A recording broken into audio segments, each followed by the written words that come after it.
Assalaamu calaykum waraxmatullaahi wabarakaatuh. Kaaga idaawanayo waxaad ku soo dhawaataa waanooyin kaa dhigi doona qof sacaado iyo farxad ku nool. Waanooyinkani waxaa laga soo minguuriyey nin la oran jiray Sybil E. Partridge, ciwaankeeduna uu yahay maanta oo qura ayaan ku noolaanayaa farxad iyo baraare.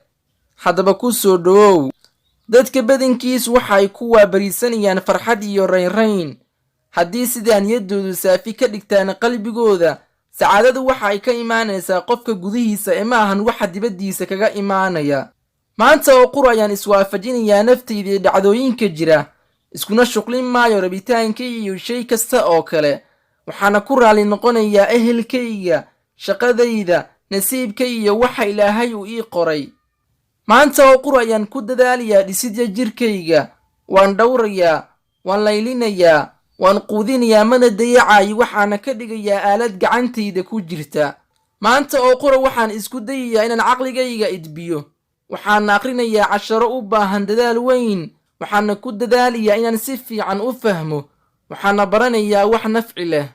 Maanta oo keliya ayaan naftayda nadiifinayaa, dad badan samafal u fidinayaa, anigoon u sheegaynin qofka aan nahay, waxaana samaynayaa ficilo naftayda raali ka ahayn si aan ugu qasbo waxyaabaha ay dhibsanayso.